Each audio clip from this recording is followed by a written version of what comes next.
Hello les amis, je vous retrouve pour une nouvelle vidéo sur le basket en NBA et le suivi des San Antonio Spurs et de Victor Wembanyama.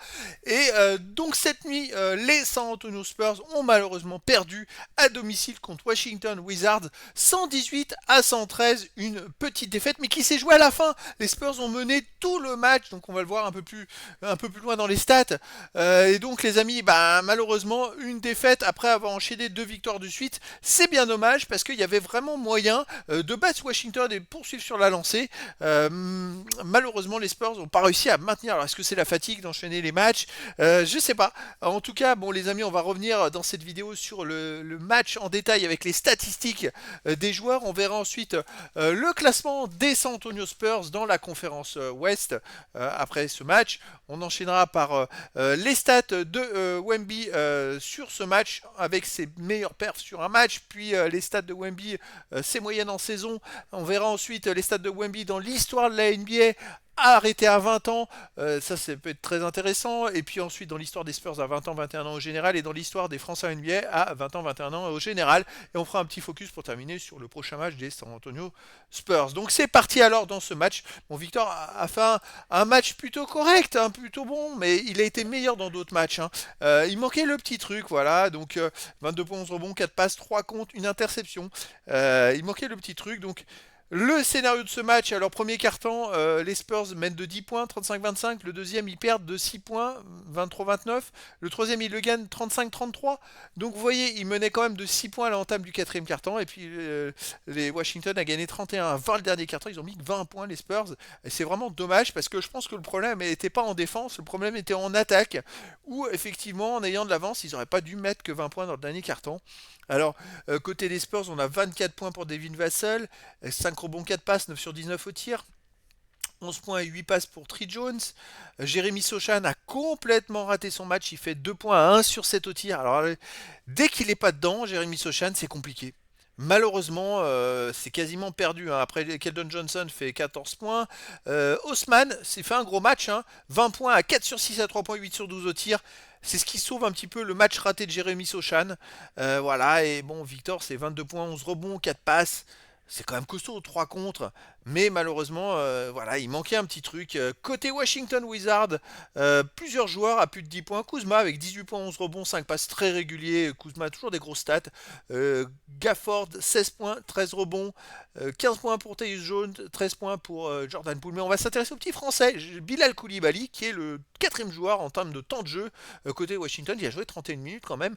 Il fait encore 5 sur 6 au tir, dont 2 sur 2 à 3 points, il met 13 points. Et surtout, plus 13 pour Washington quand il est sur le terrain. C'est le joueur qui crée où il y a le plus d'écart quand il est sur le terrain de tous les joueurs de Washington. Franchement, il fait encore un bon petit match. Et c'est vrai qu'il crée des petites différences qui sont embêtantes. Il est adroit. Il est super adroit. Donc en plus, il gêne. Il fait 2 interceptions, un contre. Voilà, il est très présent dans pas mal de compartiments du jeu. Et à lui tout seul, il fait peut-être des différences. Au match précédent entre ces deux équipes, les Spurs l'ont emporté, mais Washington avait mené jusqu'à de 15 points, il me semble, à 4 minutes de la fin. Et les Spurs étaient revenus. Et quand Washington avait pris autant d'avance, c'est parce qu'il y avait le français Koulibaly qui, c'était un moment, il a marqué 8 ou 9 points d'affilée, quoi. Donc voilà, malheureusement, défaite des Spurs, 40% à 3 points, 36% pour Washington. D'un point de vue général, 18 ballons perdus pour Washington, 14. Donc les Spurs, ils sont devant, mais au rebond, 45 rebonds pour Washington, 36 pour les Spurs. Ça va pas. Ça va pas. Voilà, ça se joue à rien, mais c'est un match qu'ils ne devaient pas perdre. Au classement, bah, les Spurs sont toujours derniers parce qu'ils ont 10 victoires, 37 défaites. Ils sont à 4 victoires de Portland. Ça va être toujours compliqué d'aller chercher l'avant-dernière place, mais bon, on peut espérer qu'ils renchaînent quelques victoires parce que c'est dans les matchs contre Washington, les adversaires comme Washington, qu'il faut espérer qu'ils gagnent des matchs. Allez, les stats de Victor après dans ce match-là, 31 minutes jouées, 9 sur 19 au tir, 0 sur 4 à 3 points, 4 sur 4 au lancer franc.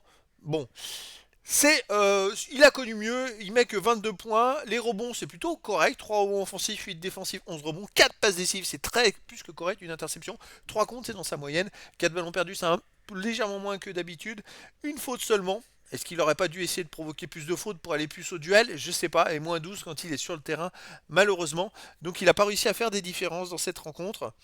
Et c'est bien dommage. Allez, ses stats en saison régulière, 20,6 de moyenne, 10 rebonds 1, 3 passes 1, 1 interception, 1 3 contre 1. Meilleur contreur NBA, c'est des stats plus que corrects pour un rookie, c'est des stats assez exceptionnelles pour un rookie. Allez, les stats de Wemby arrêtés à 20 ans dans l'histoire de la NBA. Alors, est-ce qu'il a gagné des places? Parce que là, il n'a pas marqué à 3 points, donc je vois qu'il est toujours 131e au point. Qu'est-ce qu'il a, il a pu gagner? Il a gagné 3 places dans le nombre de par cœur, maintenant il est 131e. Bon, ok. Deuxième, il a gagné 2 places dans les games, 3 places dans les minutes. Ah, il a gagné 7 places dans les tirs marqués, il est maintenant 133e. Après, il y a du boulot, hein. 3 places de gagner les tirs tentés, les tirs à 3 points, bah, il n'y en a pas. Les tirs à 3 points tentés, 1, une place. Il est 88e maintenant. Et lancer franc marqué, plus 3 places, c'est pas mal, hein, 115e. Il y a quand même pas mal de stats où il va arriver très vite dans les 100 premiers. Sinon, rebond offensif, il est 135e, rebond défensif 106e, il n'est plus que 15 rebonds de retard en défensif pour être dans les 100 premiers. Et les total rebonds, il n'est plus qu'à 35 rebonds pour être dans les 100 premiers, ok, les 106e. Passe décisive, 153e. Pour un pivot, c'est un grand, c'est bien. Interception 185e. Bon, les comptes, il est maintenant 34e, il gagne encore une place.